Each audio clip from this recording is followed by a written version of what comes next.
welcome back to Flip Talk Podcast, episode 10. We have my boy Juan and my co-host Alex. How y'all doing? What's going on? So, Good, man. we got Juan, aka Frio. We're going to talk about that later, why we call him Frio, but we'll get into it. So, Juan, for the viewers, let them know who you are and what you do, and we'll go from there. Sure. So, first of all, before I even begin, I want to thank you guys for even taking the time out to even invite me to a podcast. To be honest, this is my first podcast, so I guess it could go any direction. Either it could go really bad or really fucking good. So let's see. Nah, yeah, Um, for sure. yeah. So for those that don't know me and would like to get to know me, well, my name is Juan Frio. So what I do is I work in finance, specifically for a bank down on Wall Street. I am currently a vice president for risk and compliance. That's just kind of in a general sense of what I do. And Jonathan knows very well. I've come from years of working in banks and financial firms and things like that. So I guess you could say that's all I know, aside from working in Banana Republic for like 6 months. But yeah. It be like that. You gotta have those little jobs that's not a career, but you gotta get your foot in the door, right? Oh yeah, that was like an excellent like side gig, so I can get like 50% off clothes and things like that, and so I can like stay fly or I can go into work I because feel you. that was like the thing, wearing Banana Republic with like luxury designer shoes and the belts and things like that. But when you're there long enough, you start to realize like it's not really as important. I think what's very important is how impactful you can be with like the people that are around you, your teams, your managers, things like that. That kind of goes a lot longer than what you're wearing. You know. For sure, for sure. So, yeah, we go back to college. So pretty much you're a friend I met as an adult. So, most of the people I brought on the podcast I met before, but it's very interesting because when we met in college, we hit it off the bat. The Yeah. college, it was your college. They had this little program you had to do in the summer before the semester started, just so you could get used to the college and make some friends and stuff like that, which was a great idea. So, it was me, Carlos, coming out of Randolph, and then we met Juan and we just hit it off. And we always used to call Juan Frio because he was a cold-blooded dude, man. It was like those type of guys that like when they got something on their mind they'll say it. They don't care if it's a girl, a guy. They don't care who it is. They say what they got on their mind. That's your boy Juan for you right there. So he developed the name. Yeah, You need people like that in your life, man. It comes straight yeah. forward, boom, dagger. No, you know what I mean? And No band-aids, nothing. Rip it off. Rah! Yeah, just I've modified it over the years. Of course, like I'm not the same person as I was, yeah, but yeah, I guess you could say that's where the moniker pretty much came from.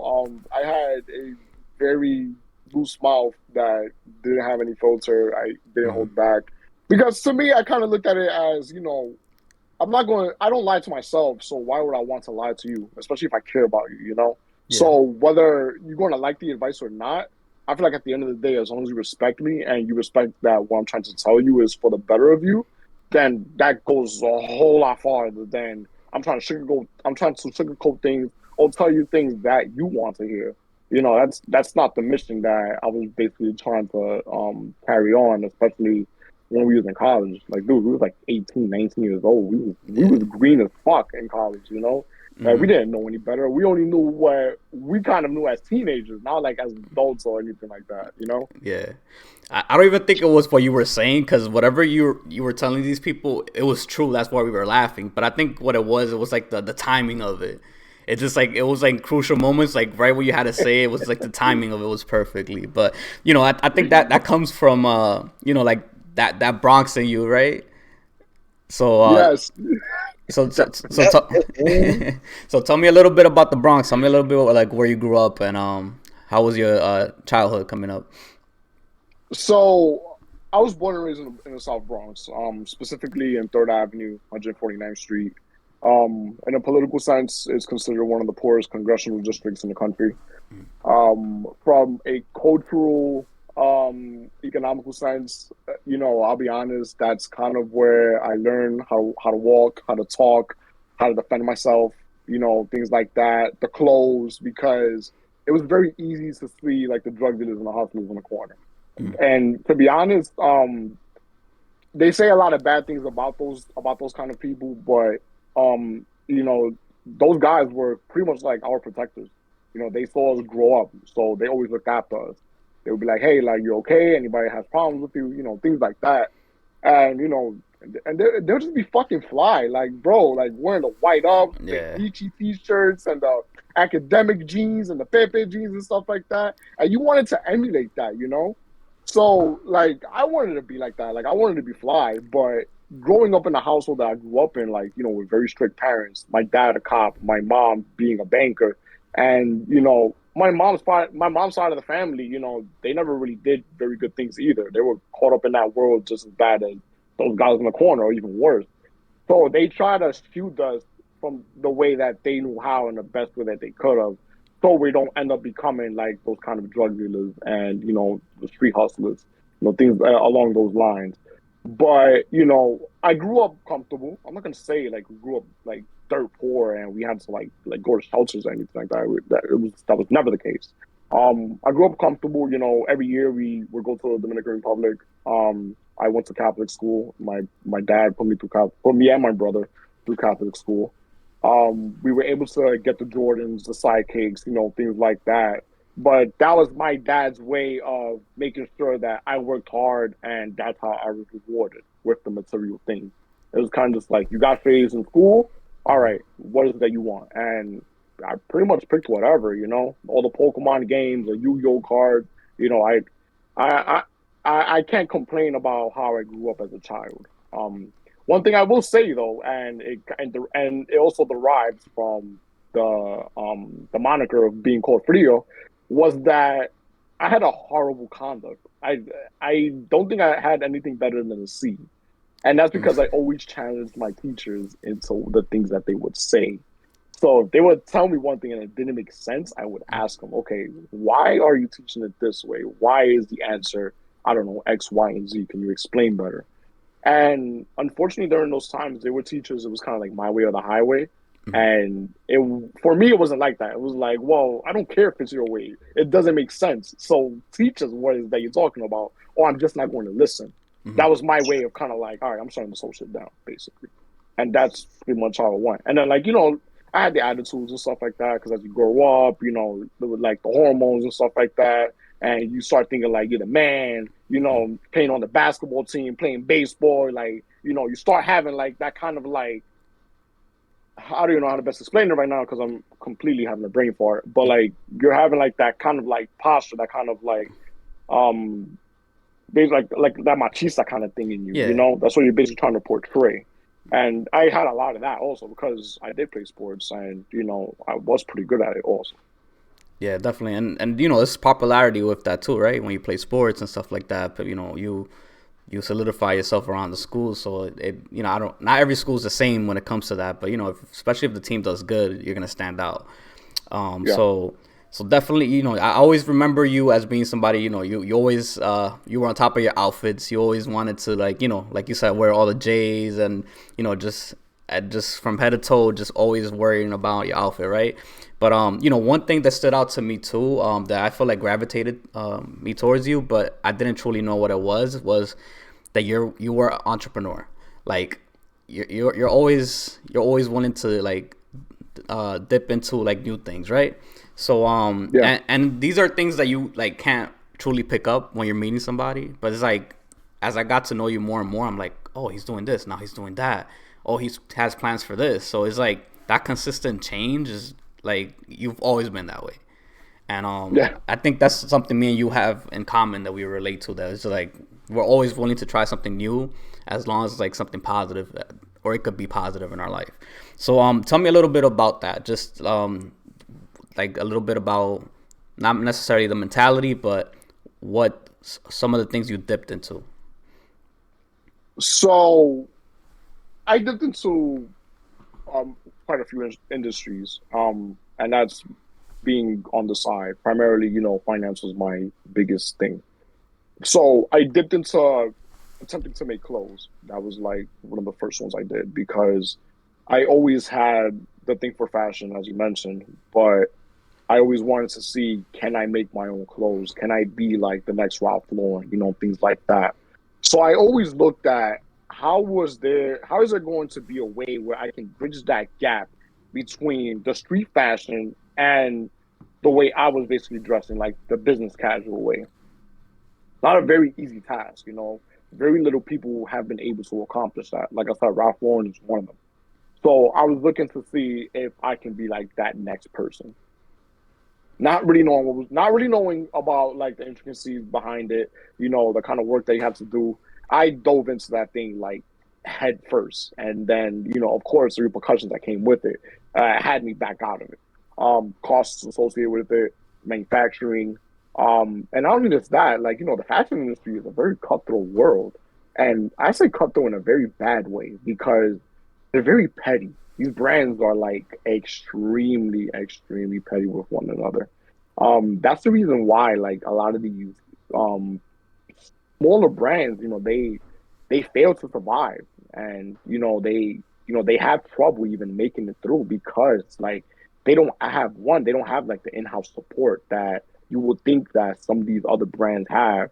And number two is like, it's just a competition overall. Think of it as like restaurants, where like they always say 95% of restaurants fail within the first year. It's kind of the same way with brands. About 95% of these brands that start up, they end up failing within the first year. So that was like one thing. Another thing I did into was in real estate, and it could be the timing. Could have been the timing of it. Could have been the brokerage that I was in. I just had trouble with like finding my foot in the door in real estate altogether. So I was inspired to start real estate because I had stumbled upon Million Dollar Listings New York, which is a show on Bravo, completely by accident some years back. And like the suits, the houses, the cars, it's like the whole glitz and glamour. Like these guys nailed it of how they were able to portray some of these agents. And I was like, wow, like what the hell? And like some of the commission that they will talk about they was coming out with, like $30,000, $40,000, $300,000 commissions off of a sale of like a huge penthouse in New York. I just thought to myself, like, well, why can't I do it? I felt like I have the motivation and the drive. I'm bilingual. I know Spanish and English. I could talk to different people. Why can't I do it myself? I jumped into it, kind of the same approach, part time, just to kind of see how it was. It was going good for the first year, and then that's when the pandemic happened. There were quite a few things that hindered my ability to practice real estate, and that's because of like COVID-19 laws, social distancing, things like that. So I was not able to really survive working real estate in during the pandemic. And on top of that, like I already had my day job, and my day job unfortunately became more demanding during the pandemic as well. So I just decided to drop real estate altogether. That's what I know right now, and that's basically finance.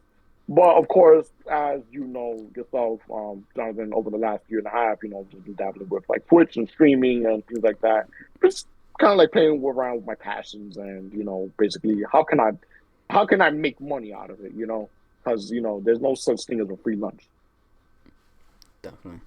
Yeah, that's definitely I'm glad you're pursuing the whole Twitch thing because I did the whole live streaming for a while. It's not easy to sit there for 5-6 hours and just constantly talk to the camera, man. It's and even like going back to like real estate and pursuing the clothing line is there's so many things you see in these videos and these shows that makes it so simple. Even like with YouTube, like there's so much you do in the background than just posting the video. Like the amount of time that you put into editing and like all those little things is it's what truly prepares you for it. Like all that time and the practice, because as you edit more and more videos, it gets easier, right? The more you stream, Yeah, the more hours you put into it, the more you get used to it. Because you could probably confirm it, right? When you at first when you were streaming like 2-3 hours, you were exhausted after those 3 hours because you were constantly yeah, talking. It's not like you're sitting there 2 hours playing, right? So like that's Alex, true. you can relate. You play video games. After a couple hours, like you're a little exhausted. You're not even talking. You just sitting there focused. So imagine streaming. Imagine trying to read the stream while you're playing, and especially if, like you're playing like a shooter, like Juan does. You gotta be alert. if you look away 1 second, that could be somebody taking you down, right? And that's Yeah, gotta be hard. That's gotta be hard to even try to do because if you're on COD or whatever, and you're focused and you're on it, like you're on it, you feel like you're feeling it. It's hard to stop, talk, stop, talk, stop, talk. It's hard to do that. It's not an easy thing because it's like you're trying to focus on what you're doing, which is, getting that dub, and then try to please, however many people is watching with you because you're trying to interact with them as well. So yeah, it's definitely. definitely, like I said, it's definitely a tough task.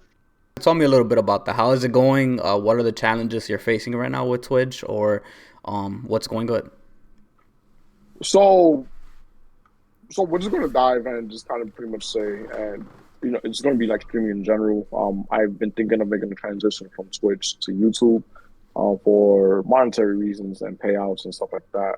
But the problem that I'm currently facing is just trying to push out content right now.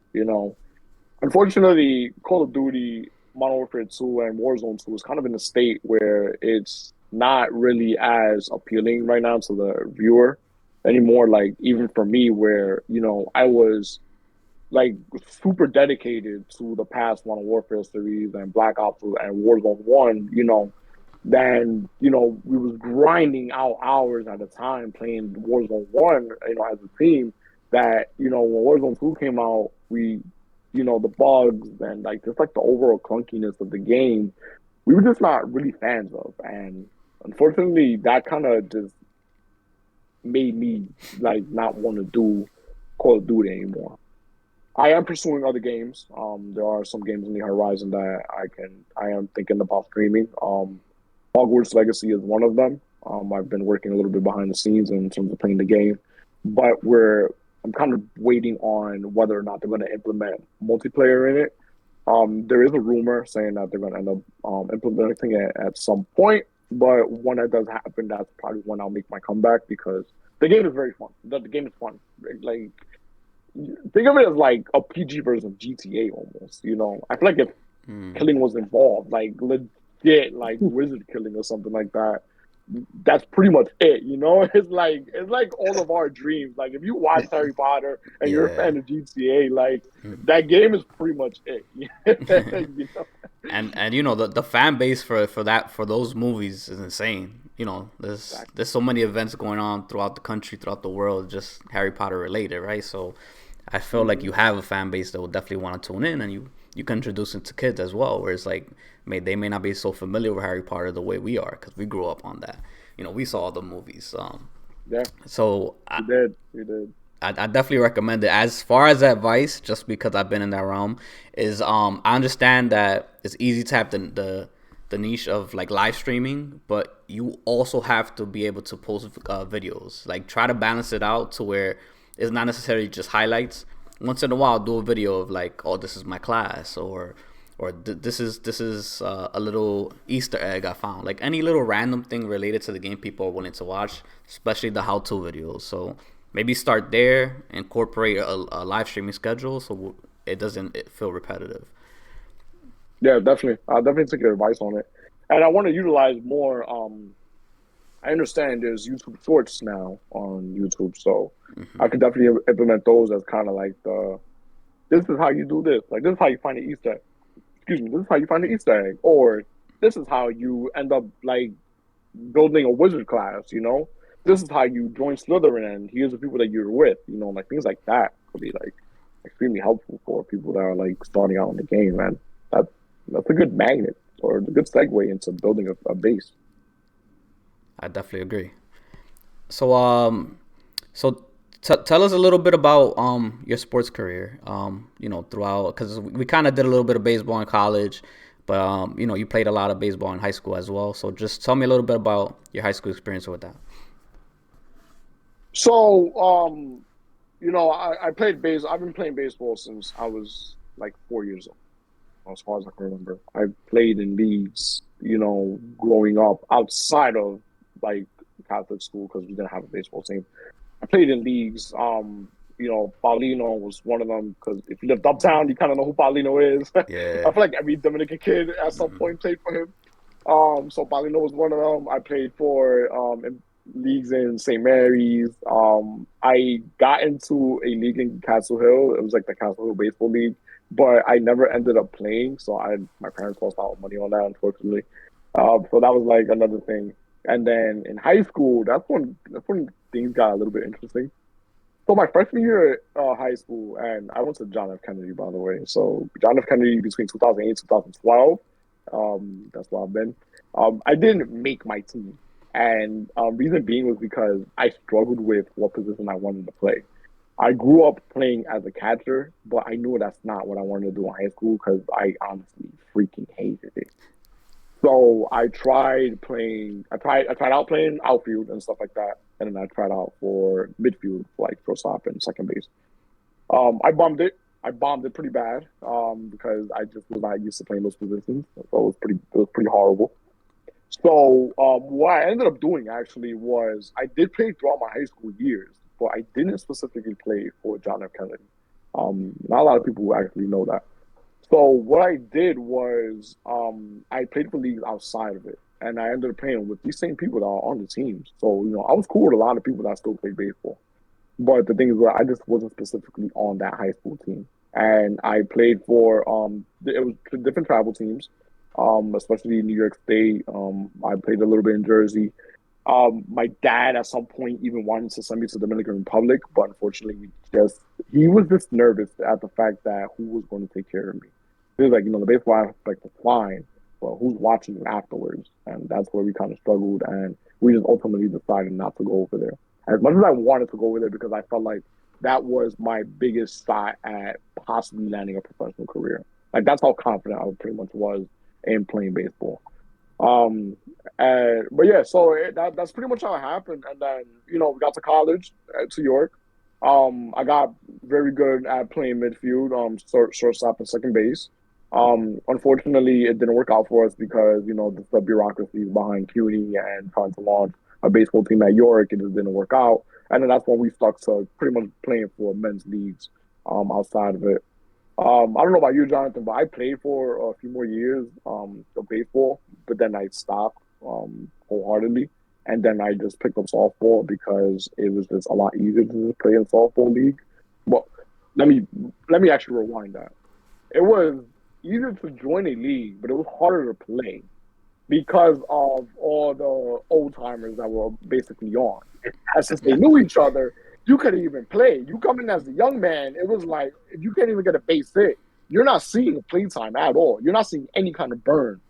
So I played in a few leagues in the Bronx where it was kind of like that, where it was like the young kid coming in, you have all these old timers or like guys in their 40s basically playing, and they all know each other, but they refuse to kind of see like the changes that they had to make to kind of make a team better. So I'm just gonna lay out a story. I'm not gonna specifically say who they were or who the league was, but I did play softball for a team out in Pelham Bay in the Bronx, and that summer we were bad, like we was horrible, but it wasn't because of the players, it was because of management. Management in and of itself saw that the team didn't have to make any changes, and which I found was to me I was like, well, that's horrible management to begin with. Because we would just the lineup that was set and the players that were playing in certain positions, like it just wasn't meshing well. Like how you just have a bunch of superstars on one team, but they're not playing right together. You're not going to win. Right. It was kind of like that. So after a while, it was a bit of back and forth between me and management because the Frio in me kind of came out, where it was kind of like, well, you guys don't know how to manage. So it's like, well, what the fuck you guys thought was going to happen after a while? So I just decided to leave altogether. But as of right now, I'm a free agent in softball. I haven't been in the team in a couple of years, but that doesn't mean that the skills and the way I play has not gone away. I practice all the time as much as I can. My son is pretty much the prime example of how I play because I throw him around, things like that. So if anyone's looking for a player, holla at your boy. I'm here. That's what's up. So I want to ask. I know it's hard because I've seen leagues like that. I've seen leagues where everybody's a friend, or I've seen everybody's a friend, so friends play with each other, and new guy comes around, and you got to work like 20 times harder to prove yourself just because you're the new guy coming in. Which I think it's obviously I feel you because it's like it's redundant, bro. Like I'm here to play, put me out there, see where I fit best, and let's try to win this thing. Mm-hmm. Some guys just play to play. Some guys just play to drink because Yeah. some guys just play to drink because it's Sunday. I was like, all right, I'm gonna just they keep take out all my stress here on the field, and I'm gonna drink it away too at the same time. But so being that you played for so many years and played and it was able to achieve what you could achieve as you get to college, how do you feel like now being like I said, playing all those years and now, how do you feel like that influenced your where you at now, in your career? Like how did that help you get to like let's say to be able to manage and handle certain things and be able to, do your job the way you do it? You know, me playing for so long and, playing baseball and amongst other sports, basketball was a second sport I played a lot of and I hold very dearly. Hold very close to my heart. Um, I would have to say it's the stamina and the will to just keep going. And that's applicable in my personal life, as a father and as a husband. And that's also applicable, as in the position I'm in now. You know, where I work, it's not easy. It's not an easy job. It's very difficult. It's very demanding. There's a lot of things you have to think about. You're kind of like a creative in that space, and your team members rely on you. Not just your team members, but even your managers. They rely on you to make certain decisions that can effectively make or break the department, and then that can also affect the company as a whole. So me playing these sports, it's helped me to think very quick on my feet, and that's extremely cool to me. It's extremely crucial in life where you have to be able to adapt and think quickly on your feet. Playing baseball and basketball, like those are two things where, like, dude, you're on your toes 24/7. You have to make shifts on the field. In basketball, you have to think about the people that are running to your left and to your right. Are they on the same team as you? Are you going to pass it? Are you going to throw it up? Things like that. So that's how I was able to apply me playing all those years to work and to just personal life, and even for fitness right now. So I do work out. I'm going to say like every single day. I wake up at like 4 in the morning. I work out. I'm working out by like 5. I usually finish by like 7:30, and then I go to work. Or if I'm working from home, I'm just basically in the office. So even doing that, like you have to basically adapt to like what you're lifting, your cardio, your stamina, things like that. All everything just comes together after a while. So yes, all those years it pays off. And sometimes I wish things were a little bit different. I wish I was in DR. I could have been signed or something like that. Like that's how confident I was in my ability. But everything happens for a reason. I'm a pretty religious person. I'm gonna say that very loosely, actually. My, but I do believe that, like I said, everything happens for a reason, and God has a plan for you. So who knows? Maybe I could have been a crackhead or something like that if I played baseball, but whatever. Oh, that's the truth. Because like I said, you can never know what happens. Maybe you get hurt over there. Something may have happened, but you're here now, which is the Yeah, great part, right? God's given you the position to be able to still let you provide for your family. You know what I'm saying? Let you, live and then wake up every day and be able to do what you do, right? So I think that's the beauty of sports, man, where you're like even myself, you take those experiences and you take those, that's kind of like embedded in your mind, like you said. You know what I'm saying? Those situations, because when you're in a tough spot, you got to find a way out of it. You got to dig yeah, yourself out of it, and you got to be smart about how you move around. Like I said, game like basketball, yeah. People may watch it on TV and they think it's like, nah, man. When you're on the court, it's a whole different ballgame. When you're on the hmm court, you gotta, you're trying to figure out what's going on, who can I go to, and I bet I don't, like I said, I don't never bank, never never done finance or nothing like that. But I can only imagine the pressure you're under when certain things got to be a certain way.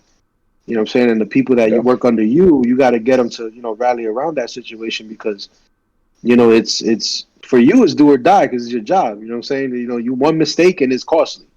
You know what I'm saying? You're Mm-hmm. playing with, you're playing with money. You know what I'm saying? That's a that's a dangerous game in itself. So one mistake, from somebody, you know what I'm saying, that puts you in a bad hole.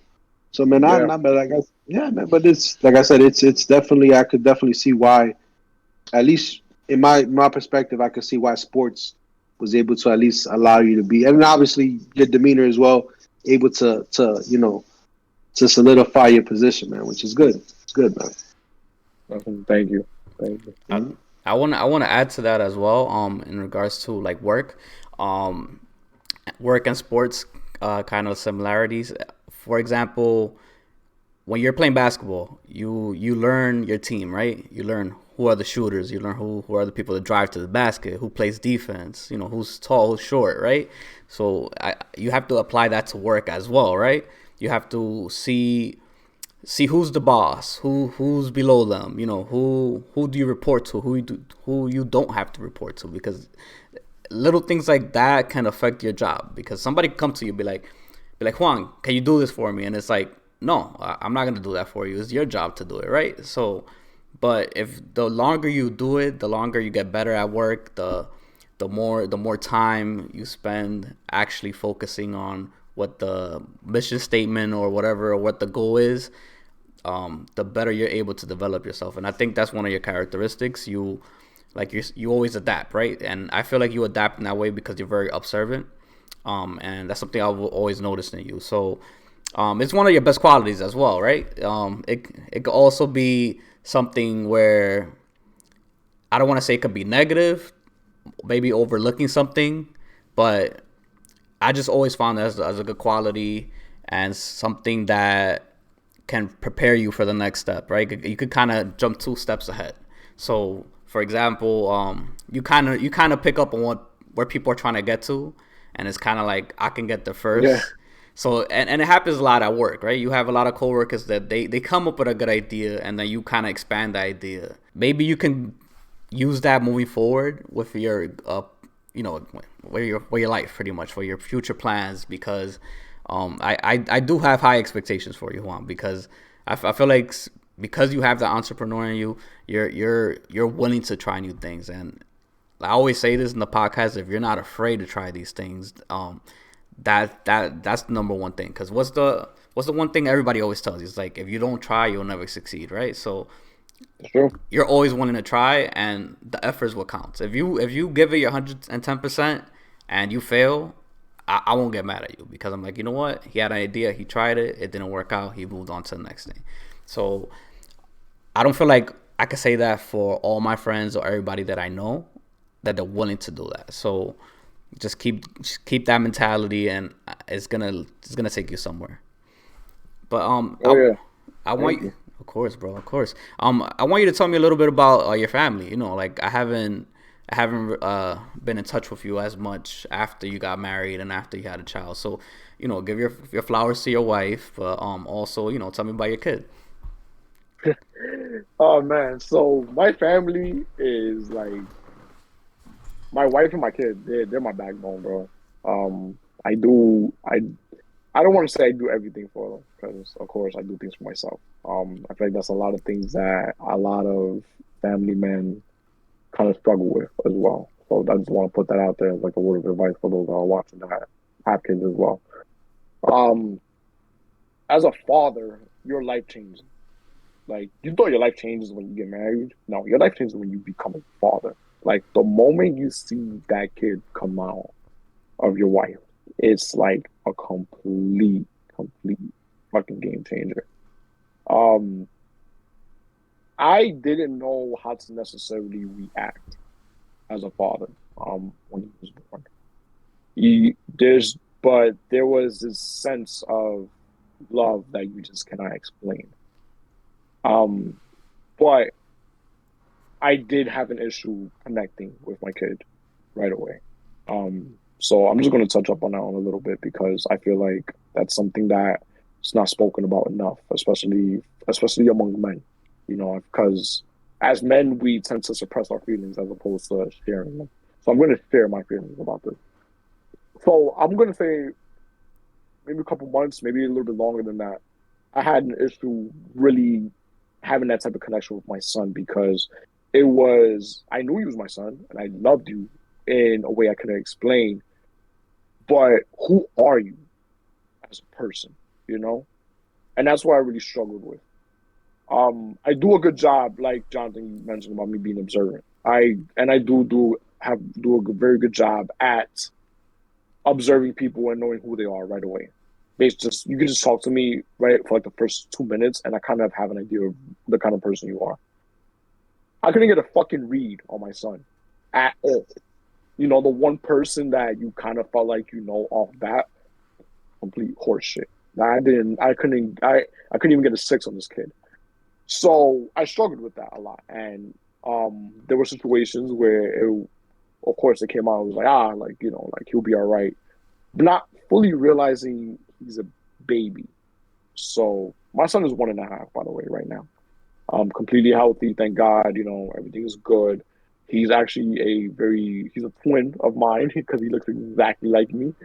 Um, but yes, that's like one of the things that I struggle with a lot as a father was connecting with my kid. And it's okay to struggle with that. You know, you can't force yourself to love someone right away. Like, what if that's your kid or your spouse or whatever the case is? You know, kind of have to take the time, learn the patience, because I was not a patient person either. I learned a lot of patience, and I still am being around my son because he kind of does these things that, of course, pisses me off as a person. But I have to remember, like, he's a baby. He's learning the world. He's exploring. There's times he would do things. I'm just like, why the fuck do you do that? But then I have to kind of think, I have to roll back a little bit and be like, he's a kid, he's a baby, he's a toddler. Um, so yeah, that's something I want to share with you guys, with the audience, kind of just like as parents, you kind of go through like these stages and different phases in life where you kind of you're not only figuring yourself out, but you're trying to figure out your child because you want to provide them the best way that you can. And it doesn't have to be financially, be emotionally as well.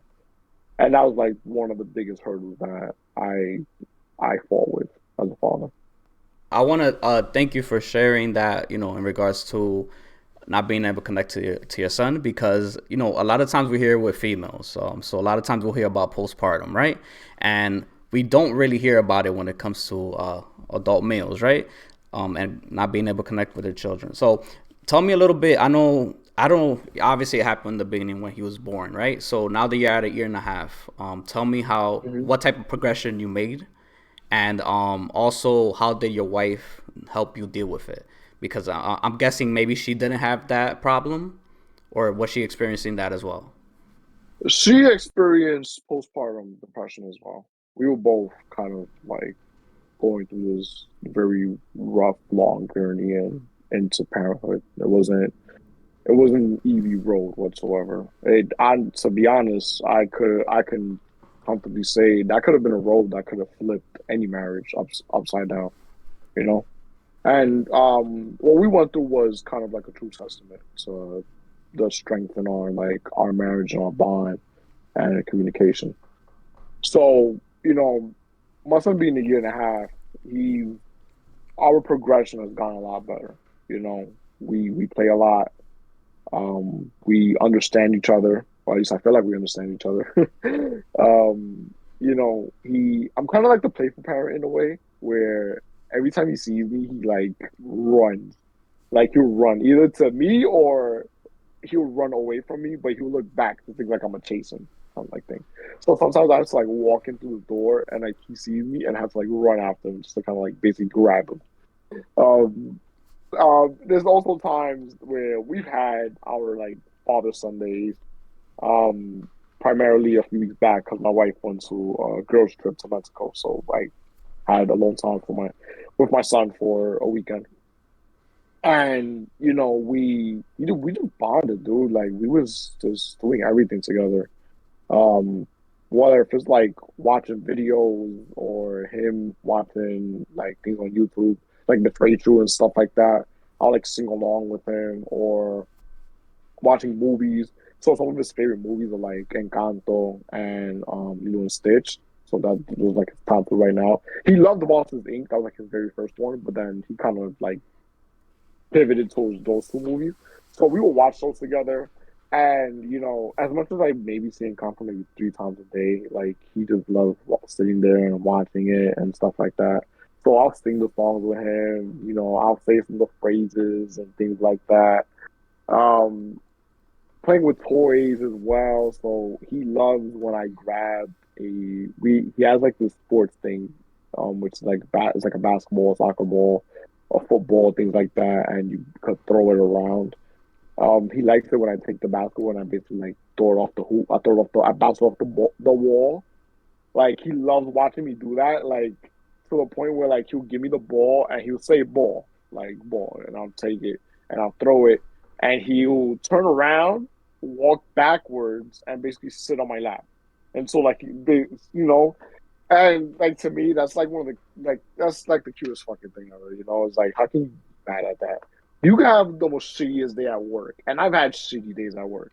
The moment he does things like that, is like my whole day is completely flipped flipped around. It's like I'm having the best time ever, and I'm having it with my son. It is what it is, and just kind of like touch up on kind of what Max was saying about like the whole like mental health thing. Like that's something that has to be spoken about. Me expressing and sharing a little bit personally of what I've gone through with my son and how we're doing now. It's kind of okay to express you know, what you're dealing with. Like we all go through shit in life. None of us is fucking perfect.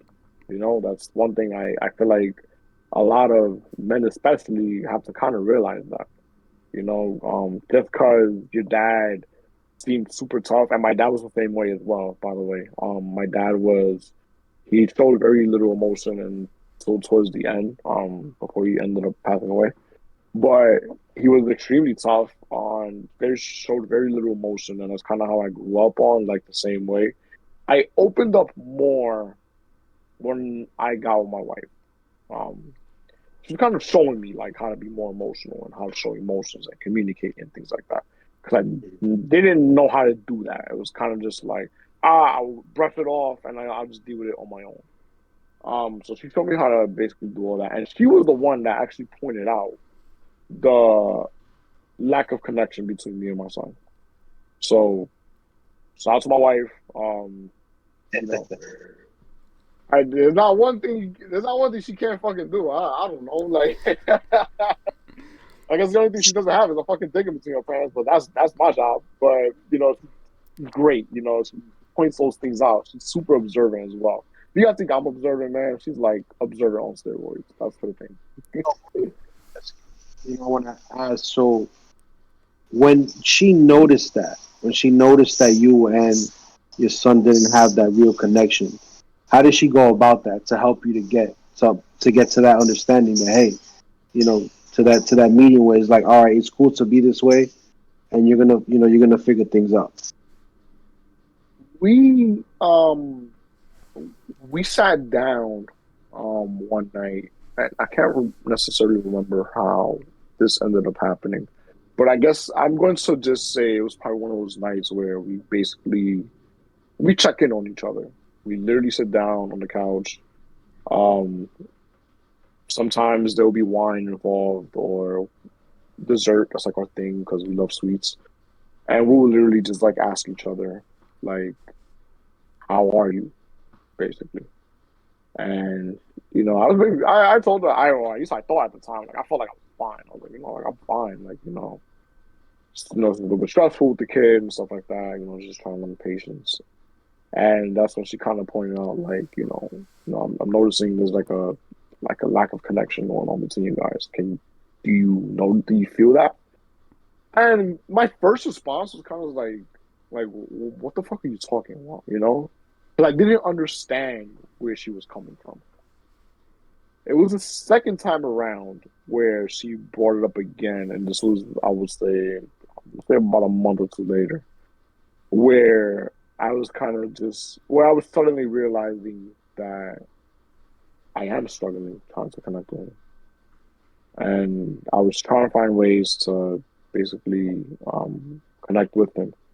I didn't Google anything or anything like that because I feel like um, each as parents, every kid is different. Everyone's parenthood journey is different as well. So, you kind of have to write the playbook yourself, because these are your rules. This is how you do it. This is your style. So that's like so that's what I basically had to, write my own book, on how to handle my kid. And it's worked out, you know, like I said, he's good. We play a lot. There is a strong bond between us. Um, so I'm just super grateful for him. I'm so happy he's funky kid.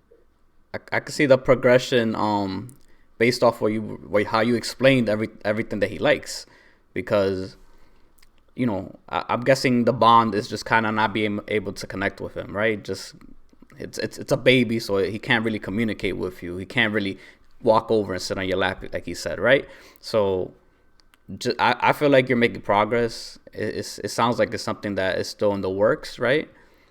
But you're Yeah. definitely making a lot of progress. So just keep going, and I'm really happy you share that, because I know there's a lot of people out there that experience that as well. I just wanted a little more context, just for the listeners. At first, what were the signs you were noticing that you had the disconnect? So was it when you were trying to like play with him, were you trying to interact with him? Like, was it kind of like you were bored, or? I'm gonna say it was more my reactions towards things with him. So the very first night I was with him by myself, I struggled, um, to- struggling emotionally, I guess, a good way to put it. Like I was very snappy with things, because I just didn't have patience with stuff. And that was like my first true test. And I remember calling my wife and I'm just like, yo, like where are you? And she wasn't close. And I was like, yo, like I need help. And he's like crying in the background. He's wigging the fuck out. I didn't know what to do. So I'm like screaming on the phone. I'm like, yo, like you gotta come. Like I need help. Things like that. And I did notice that my behavior afterwards was pretty much the same. Where if something wasn't working out or I just couldn't figure out what was wrong with him, I was kind of like, ah, like what the fuck, like fuck it, it was kind of like that. So that's where I was kind of like, after my wife um pointed that out, I was kind of just like, oh, shit, there is like a bit of a disconnect. Because now when there is like an inconvenience or if he's doing something, like I'm a little bit more understanding. It's kind of like, it's okay, it's fine, like, and he's very much in tune with his emotions as well. So of course, like I let him be emotional, I let him cry stuff out, and I tell him like it's okay, look, a year ago I would have been like, oh, what the fuck, like suck it up, like kind of like that in a way. But yeah, that's pretty much like how I noticed. It wasn't what he was doing; it was my reaction to it. That's why I was noticing the disconnect. That's cool. That's cool. So tell me a little bit about your wife. So how did she get Frio out of the market? How did she turn you from this asshole of a guy, right, to this sweet dude, right, this husband? So tell me a little bit of that transition, how you guys met, and how you got to that marriage point. Man, so I honestly don't have an answer as to the conversion of who I was and how I am now. It's still I'll there. be straight up with you. Yeah, she could probably explain it, but I can't fucking explain it, honestly speaking. So I met my wife actually at York. And she actually had classes with Abraham. I don't know if you remember Abraham, Oh, but they had classes together. Um, she was very much aware of our table with the group, exactly with the group. If you went to York in between 2012 and 2014, and the group in the cafeteria, like, if it was that kind of thing. You just had to be there. So she was very much aware who we were. Um, and then we was following each other on Twitter for a while, and I don't even remember how I got her number, honestly. I think she said something stupid, and I was just like, yo, like, what are you saying? And then it just went off from there. So our first date, and I'm just gonna share our first date. It wasn't like, oh, we're gonna go out and we're just pretty much gonna get romantic and stuff like that. It was pretty much like, let's catch up. So I say the first date because that's pretty much what happened from there. But initially, it wasn't like a first date. It was like, yo, like I'm gonna come through. I lived in the Bronx. She lived here in Brooklyn. I was like, hey, like I'm gonna pick you up, and we can get something to eat. We can just chill, basically catch up because I reconnected with her when I was 20. Yeah, it was just a couple years after. And I picked her up. We went about a date. We was laughing, having a good time, and I dropped off home. And from there, everything just kicked off, and it kicked off naturally. I didn't have to force anything. I didn't have to be like, "Oh, you be my girlfriend right away." It was nothing like that. And we started going on dates every single weekend. And here we are today, married 3.5 years in, almost four. Been together 7 years in total.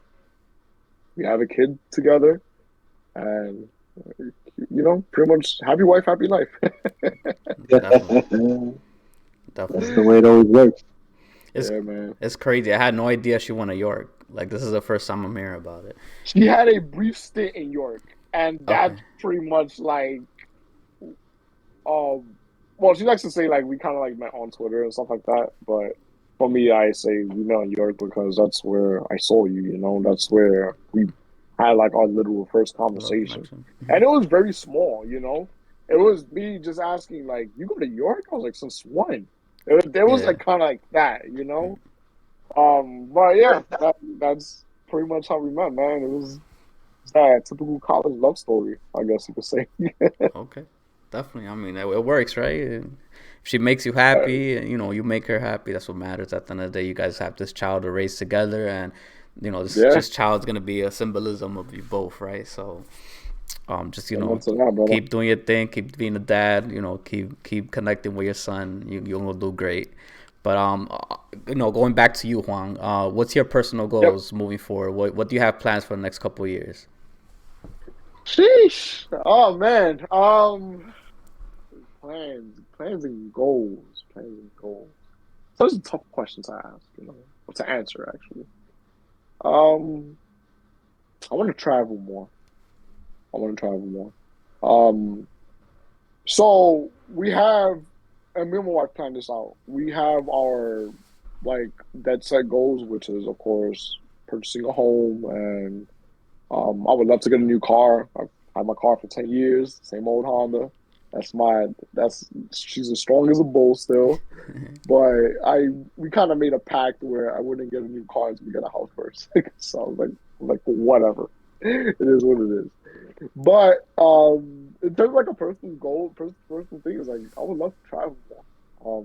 I feel like we haven't been traveling as much because life just lifes itself, It's um so that's kind of like a thing. I like to visit like more countries, go out a little bit more, things like that.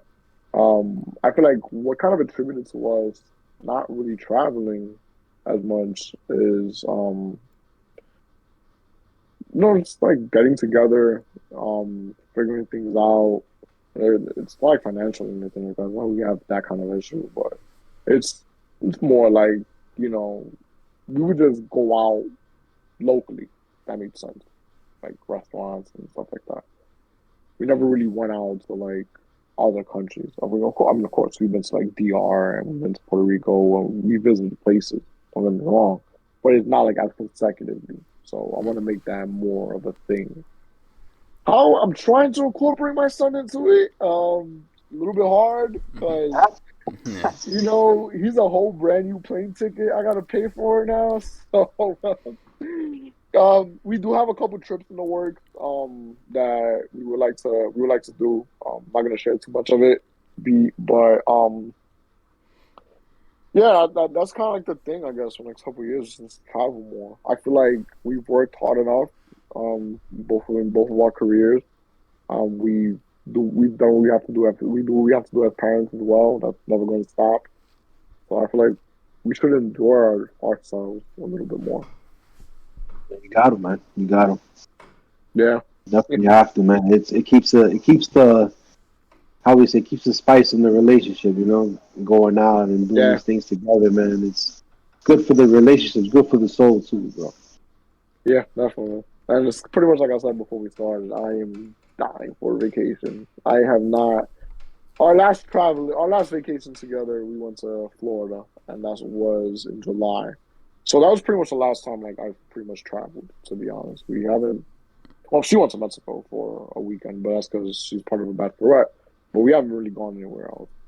We have plans to go to. We have plans to travel this April, but I like what I tell her every day. I was like, listen, like April cannot come any faster because I'm like almost up to here with like work and being on a board and stuff like that, like the side initiatives that I'm involved in. So I even talk I'm even planning on like when we do travel in April and stuff. I'm shutting off my phone, dude. Like I don't not want to fucking look at it. So I mean, let's see. It- Yeah. It's it's starting to sound like you're getting to a neutral state in your life where you're like getting comfortable where you're at, because like 5, 10 years back, like Juan was very different. He was kind of like, what am I gonna do today, right? So Yeah. it's crazy to see. It's just you evolving. There's nothing wrong with it, but it's very different. Like I'm getting that vibes from you where you're just like, yo, I'm just trying to get through the day. I'm just trying to go to work. I'm just trying to vacation. I'm just trying to spend time with my girl. I'm trying to raise my son. Like that's all I'm trying to do. And sometimes you need that. And, it's funny you say that because you're not the first person to kind of bring that up where I've become the what am I trying to do in the moment to like now I've been settling the whole like suburban dad life. That's what I basically call it. It's kind of like you wake up, you go to work, you come home, you deal with your kid, and then you go on trips like in between the year or whatever the case is, or you plan trips for the year. And there is a bit of a struggle where I do feel like I should. Why I feel like wait maybe I should be a little more in the moment as opposed to like all right I need to plan this shit out. But then again, it's kind of like we said like I'm not really mad at the transition that I've had either because I felt like with everything being in the moment, everything just kind of like travels very fast. We're going like 1,000 miles a minute kind of thing. And sometimes we kind of have to like slow down, excuse me, take a step back and just be like, all right, like what is it am I really doing? I can't be as reckless. I have a kid, like I need to buy his milk. Milk ain't cheap. I actually just went to Whole Foods today after the office because I have one right next to me. And I spent like $50 on milk for him, for him to have like the next week because he guzzles through it. But like those things we gotta think about. It's like, well, I have a son, but like, do I really want to like jeopardize my career or jeopardize like my lifestyle just because I want to try something new or I want to act like a fucking idiot, things like that. You gotta like consider, or even like with your marriage or even like in a relationship, it's kind of just like, do you really want to like fuck up your marriage because you're like lusting or whatever the case is, like things like that. I think that's a lot. I feel like those are things that a lot of people have to consider when they're like quote unquote living in the moment. You know? Definitely. Um, it sounds like you're just being more responsible. That's the best way to put it. Like Yeah, that's the reality of it because you're not trying to make a move that's gonna affect your family. You're not trying to make a move that you're gonna regret. And at the end of the day, you're still fresh. It's only been a year and a half since you had your child, and at the end of the day, you're still adapting to being a father, which is fine. I don't think there's no rule book that says this is how you need to be a father, right? So, it's just kind of how you adapt in your ways and how you interact with your family. So that's for you to decide and for you only, right? Um, oh yeah, definitely. as the only thing is, as long as you're happy, as long as you feel like you're doing the right thing, just keep going with that. And it's fine. Coasting is good, man. That's what life is. It's about chilling. It's about trying a vacation. It's about just enjoying the moments, like you said. Like you're Yeah, trying to take a step back and just realize, like, you know what? Like, let me enjoy. I'm sitting here right now. Let me enjoy that I'm talking. I'll worry about that later. And I think this is kind of like a first time in your life thing for you, where because before you were just always going, and I saw it. yeah, I saw it firsthand. It's just like this kid wouldn't sit down. It's like, yo, I gotta do this. I gotta do that. Oh, I got this idea. It's like, bro, relax. Like let's chill in this lunchroom. Let's get ready for class. Like, you know.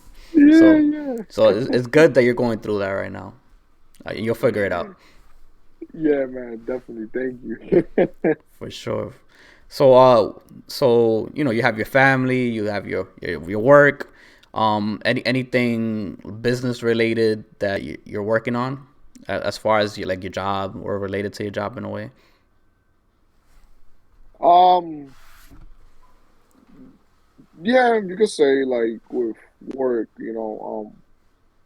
I work with a lot of sensitive sensitive things. Like, of course, like I can't publicly speak on, but you know, work in and of itself is like it can be demanding, but it's also very rewarding at the same time.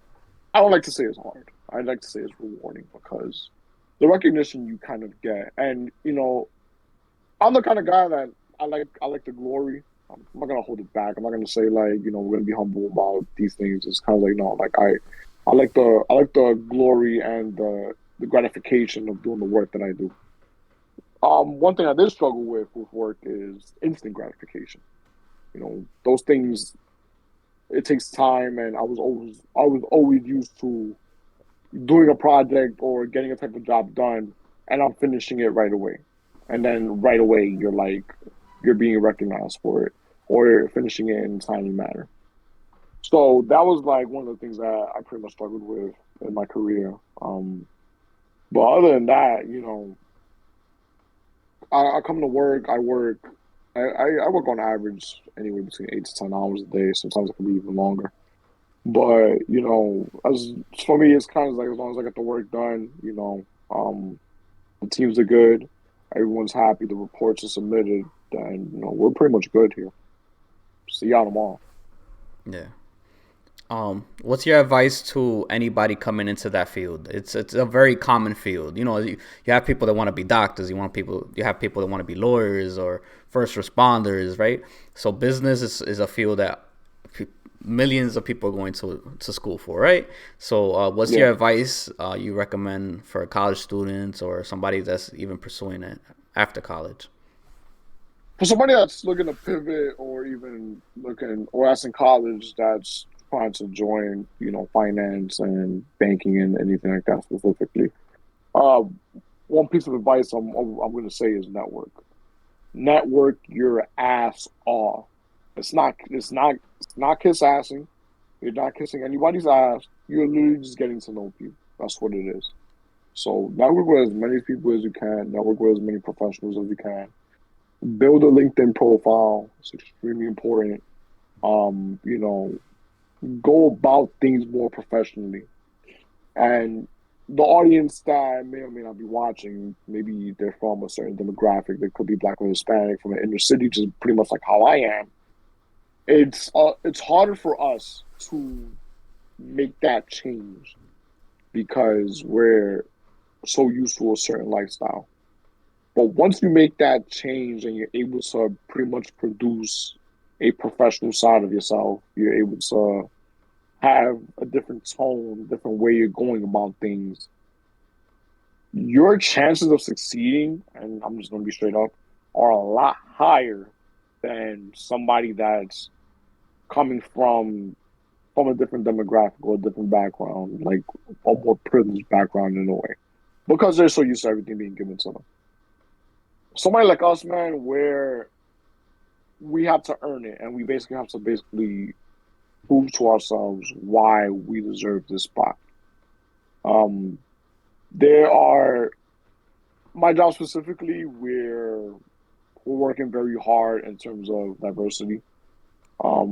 There are a few Hispanics in the firm in and of itself. And those guys are cool, dude. Like they're great people. Some of them are from the industry, like I am. Some, like grew up in Washington Heights, grew up in the Bronx. It's like how I was. Went to kind of the same schools, things like that.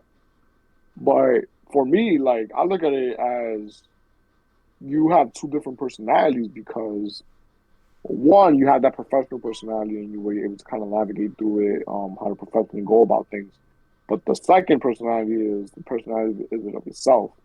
It's like that you can't be fucked with outside of work, because that they don't know, they can't differentiate that. We can, we have that talent, like strut your shit, That's basically what I like to say. That's what I like to tell some of the people on my team as well. It's like, yo, know how to strut your shit, bro. Be professional, but also know when to defend yourself. Because oftentimes, especially in that world, they like to get in your face and they like to test you. They want to see how you react. And I'll be the first one to pretty much warn them right away. It's like, listen, you don't want to take me in a place where I'm going to have you saying, I didn't know he was going to react this way. So it's very best that you either nip it in the bud or I'm going to nip it for you. And I'm not going to nip it for you where it's like I'm going to force you. I'm going to do it in a way where it's going to end up hurting you in the long run. Talking to your managers. That's not snitching, dude. It's like you're dealing with harassment at work. You're dealing with idiots. So it's like you got to go about it a certain way. You got to go about it in a way where you can win.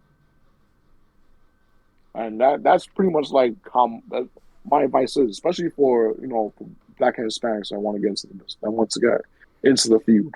Network, but also know like how to basically like defend yourself and create that. That's true. That's true. For sure. I It's a mean, good mentality.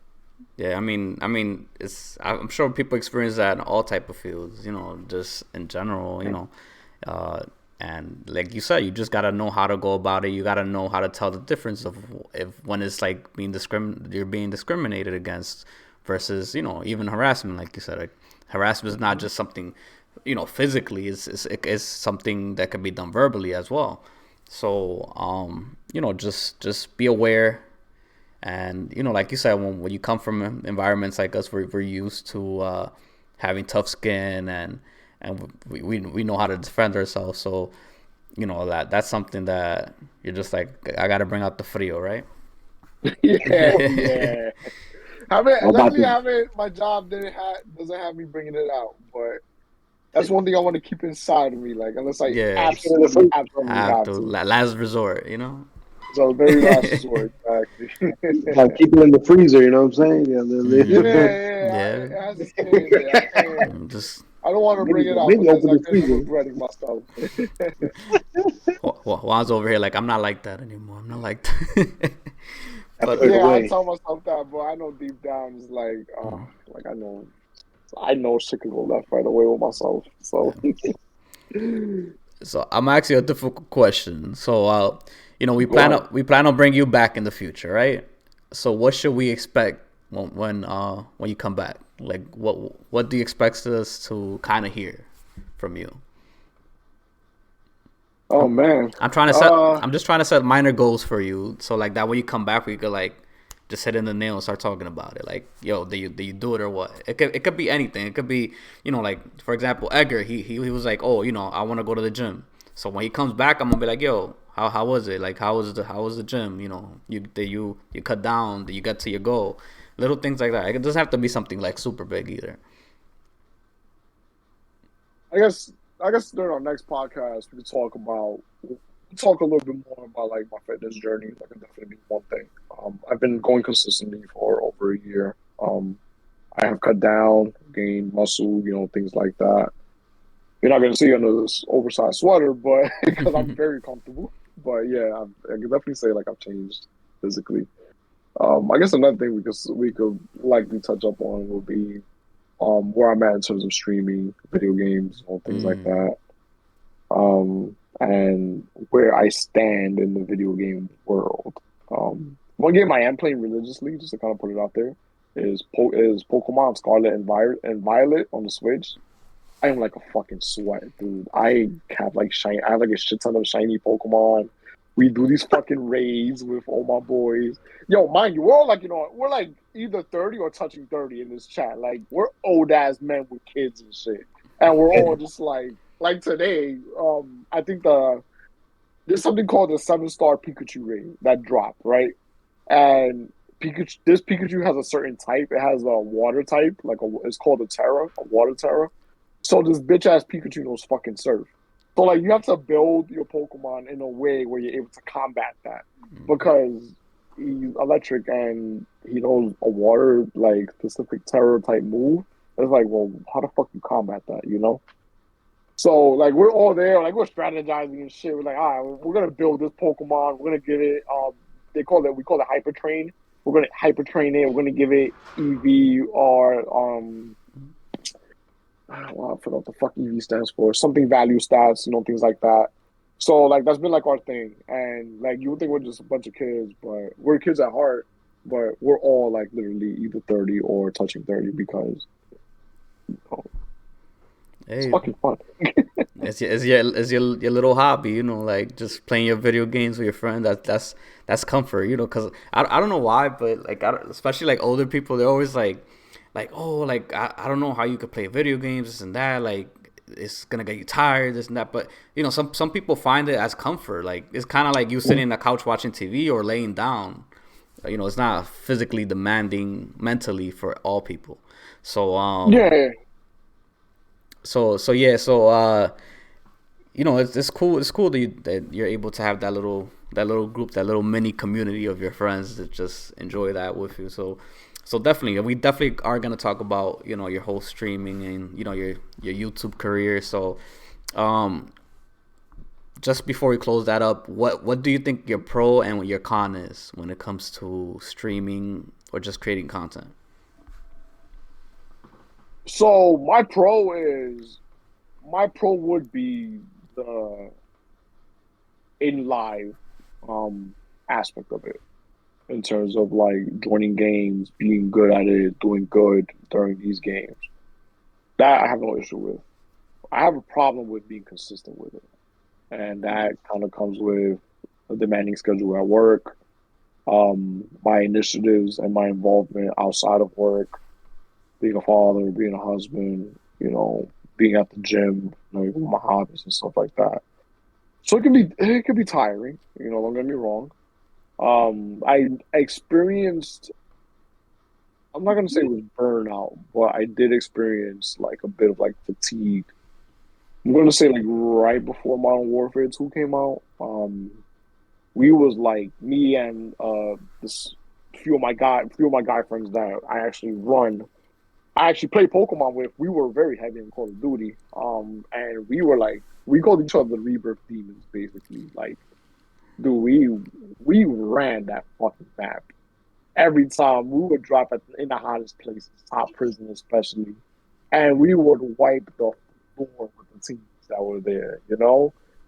So I noticed there was like a bit of fatigue in me when I wanted to push out more live content the next day. We was doing this for like a week straight, but I wanted to keep pushing more the next day. But I noticed that I was just too tired in the day because I would stream on average from like 9 to like 12 o'clock because I would put my son to sleep beforehand. And I would be up again at 4, work out, work, and then kind of basically do the same thing over.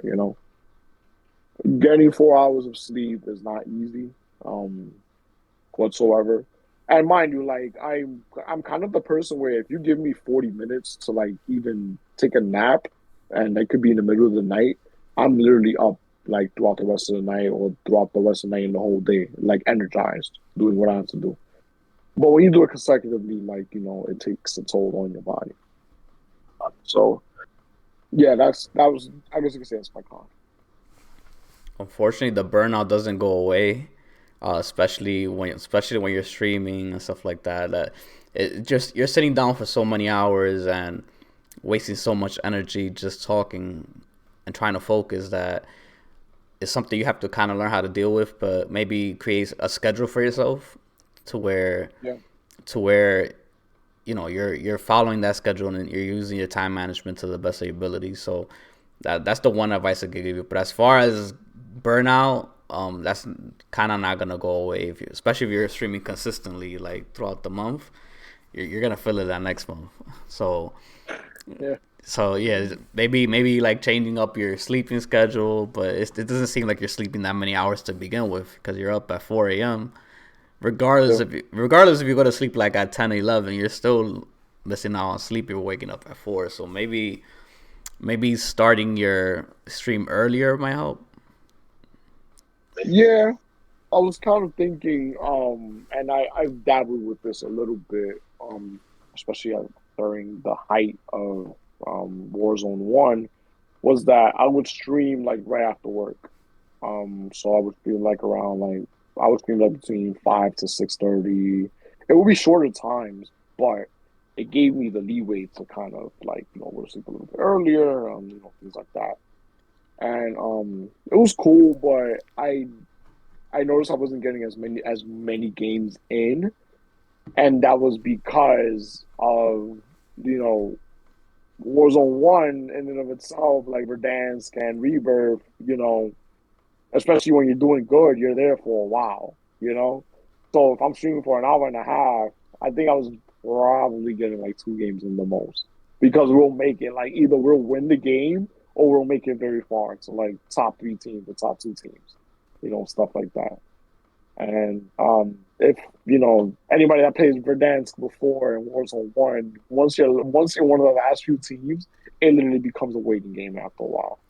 And we were never very patient. We were always try to hunt the teams, but it just sucked because the camping teams they would just wait for you to basically pop out, and then it's kind of like, oh shit, now you're fucking battling amongst yourselves, and you have a third party coming right after.